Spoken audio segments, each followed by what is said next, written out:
You know, when Bob Clark moved to Canada from his native U.S. to take advantage of the Canadian tax haven system to do Canuck exploitation movies, who knew he would become probably the best schlock director in Canadian history? And I mean by schlock, really entertaining movies in the horror and comedy and sex comedy genre, that he became a household word in Canada, a household name in Canada, while people in the States were struggling to remember he was not Canadian. Now, Bob Clark was known for a lot of great Canadian movies: Black Christmas, Murder by Decree, Tribute, Porky's, and A Christmas Story. However, this movie, which a lot of people figures he's magnum opus of being scary as all get out, is Deathdream, or is better known as Dead of Night. Now, this has aspects of voodoo, ghoulishness, zombieism, black magic. You see it, and it's not really extremely graphic, but the creeping horror, and is again known as also Dead of Night. Now, Death Dream came out in 1974, directed by Clark and written by his partner in screenwriting crime, Alan Ormsby, and starring Richard Backus, who later replaced Eric Roberts as an actor in Another World. That's what he's best known for besides this. John Marley, of course, from Godfather and Love Story fame, the Academy Award nominated actor, and Lynn Carlin. The movie was filmed in Brooksville, Florida, and was inspired by W. W. Jacobs' short story, The Monkey's Paw. Now, when this movie was conceived to be released, they weren't really sure what name it was going to be called. I think in the States mostly Dead of Night, but Death Dream every place else. Now, this one, in a very well put together opening scenes, in 72 Vietnam, American soldier Andy Brooks is shot by a sniper and falls to the ground. As he dies, he hears his mother's voice calling out, "Andy, you'll come back. You got to, you promised." Sometime later, Andy's family receives notice of his death in combat. It's a one of the Marley characters' friends brings the telegram to the door, and the whole family collapses in sadness. His father Charles and sister Kathy begin to grieve, but his mother Christine becomes irate and refuses to believe that Andy has died. She goes into another room and lights a candle, and there's a scene where John Marley's character is looking on her, and she's kind of making like an incantation, like she's calling on dark forces to help Andy. Soon later, a trucker stops at a diner and says he's picked up a hitchhiker who's a soldier. Hours later, in the middle of the night, Andy arrives at his family front door in full uniform, apparently unharmed. The family welcomes him back with joy, concluding the notice of his death was a clerical error. When their father says the military told him Andy was dead, he replies, "I was." The family laughs, thinking this is a joke. In the next few days, Andy displays strange, withdrawn behavior, speaking only rarely, dressing in a concealing manner, and spending his days sitting around the house, listless and anemic. At night, however, he becomes inexplicably animated, wandering the town and spending time in the local cemetery. Meanwhile, local police investigated a murder of the trucker, who was found with his throat slashed and his body drained of blood. Now, when Charles attempts to confront Christine about Andy's erratic behavior, Christine insists that Charles was too withdrawn and authoritarian towards Andy. Charles counters that Christine made Andy too sensitive by smothering him. Andy's behavior escalates.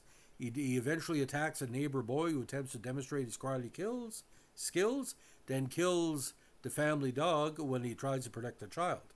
John Marley's character is very close to the dog, and when the dog is murdered, there's a scene where basically he's touching the dog to see if the dog is still alive. The dog, of course, is an allegory for Andy. Now, Charles again witnesses the killing, tells his wife that their son is crazy, and then goes to a bar where he tells his friends, physician Doc Allman, what Andy did. Now, when Charles brings Doc home, he offers Andy a free checkup. Doc asks questions related to the trucker, suspecting Andy being the one who killed him. Doc later tells Charles about the trucker and says he needs to inform the police about the suspicious coincidence of Andy's return. Andy visits Doc at his office in the middle of the night, angrily demanding a checkup, but Doc can't detect a pulse or heartbeat. Andy tells him, "I died for you, Doc. Why shouldn't you return the favor?" He attacks and kills Doc with a syringe, then uses it to inject the doctor's blood into his arm. It is clear that Andy is some kind of vampire or zombie who needs the blood of others to reinvigorate his decaying body. Now, Bacchus plays the character quite interesting because you really don't catch on to what's going on because it seems maybe he's suffering from shell shock or PTSD or whatever.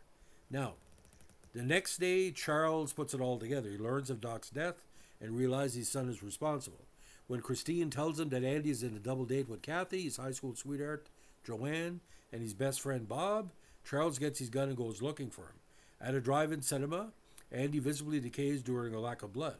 After Kathy and Bob leave the car to get more popcorn, Joanne attempts to strike up a conversation with Andy. When Andy's decay becomes more visible, it's like a busted, almost looks like a busted pimple in his forehead that's leaking down. He attacks and kills Joanne. There's a little bit of black comedy in this when Kathy and Bob return, they basically are kind of seeing him lay down in the back seat and they think they're getting it on, so a little bit of dark comedy. But when they return, Andy responds to them in a rage frenzy and attacks the two. Andy eventually strangles Bob and attempts to run over Kathy.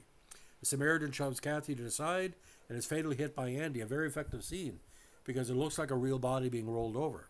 When Andy flees in the car before he can inject the victim's blood, we don't know where he's going. Now, Andy does return home where his mother protects him from his father.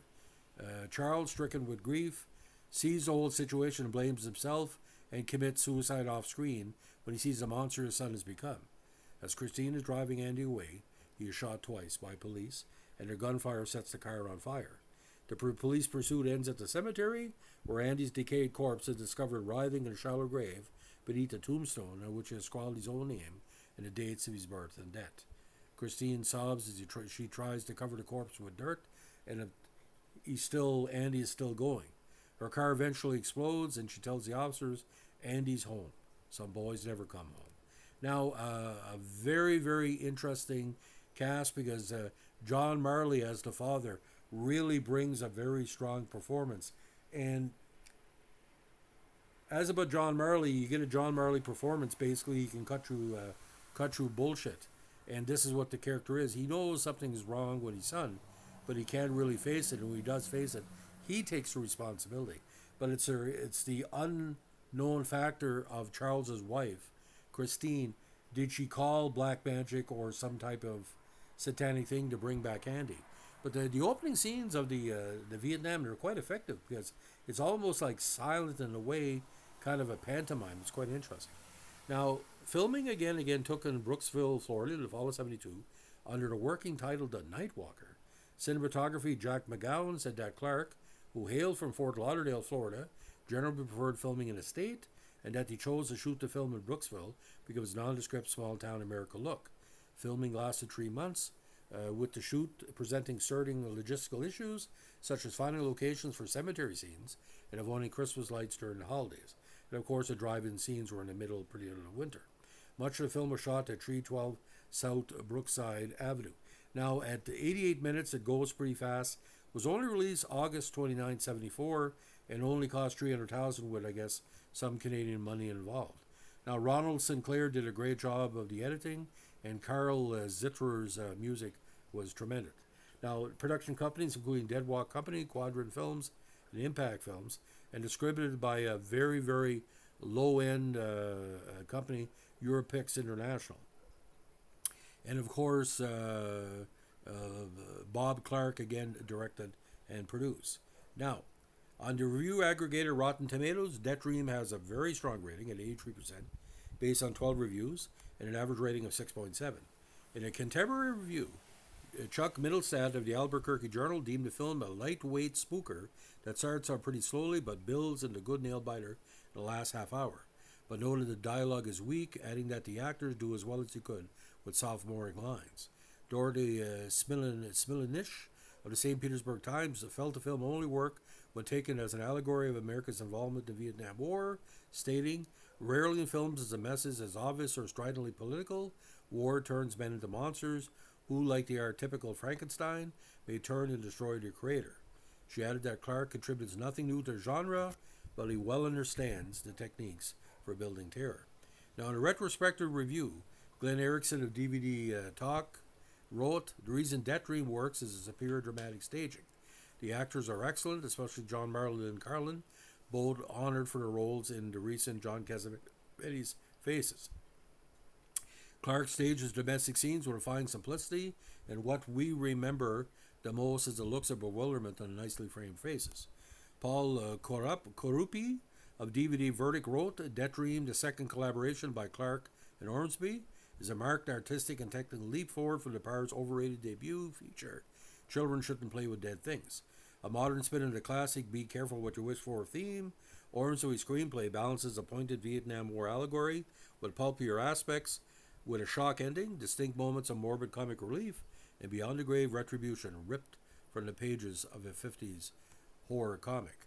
In a zombie movie encyclopedia, academic Peter Dendel wrote, though not very lively and ultimately anticlimactic, the movie sustains a calculated move of off-centered awkwardness from start to finish, and is buttressed by strong acting and plausible dialogue.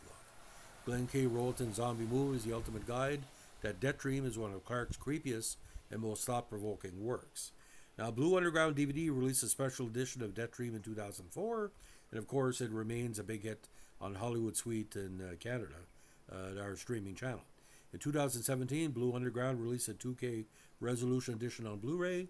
Special features included audio commentary by Clark, an audio carol commentary by Ormsby, the feature Tom Savini, The Early Years, the featurette Deathdreaming, interview with star Richard Backus, alternate open titles, extended open ending sequence, trailers, and a poster and still gallery. Now, in August 2003, Oliver Hudson and John Stahlberg purchased remake rights for a film and option for Eli Roth to direct. In February 2006, Dark Law Entertainment acquired rights to Zero Dark 30, written by the Grudge scribe Steven Susko, with John Stahlberg Jr. slated to direct. In December, it was reported that the film would serve as a remake of Deathdream. By June 2008, financing fell through, leading to Michael Douglas's further films taking over producing duties from Dark Lot. Paul Soleil would later take on over as the director in July 2010 and revise Susko's script, with production gearing up to take place by the end of the year. No further updates on the project have been made. So I watched this movie as part of the Canadian horror era of the 1970s. You got, you got Ivan Reitman, you got Cronenberg, and you got Clark. Very amazing. I think there's like 10 or 15 horror movies. This is quite interesting because it's not a zombie movie. It's not a vampire movie. It's not a ghoul movie. It's not a black magic movie. So what exactly is it? It's the Eye of the Beholder. But we really don't know what the candle means with the early scene of our character's mother with the candle. It's a very interesting shot. And we don't know if she's in the middle of a pentagram or not. So it's in the Eye of the Beholder. But Bob Clark, it holds up. It's almost, 50 years since this movie. And it still holds up as one, that Canadian movie everybody should watch. But don't watch it in the dark. Watch it in the light. So, ladies and gentlemen, if you like what you're doing here, what are interesting podcasts on Canadian exploitation movies, let us know in a like, comment, subscribe, or share.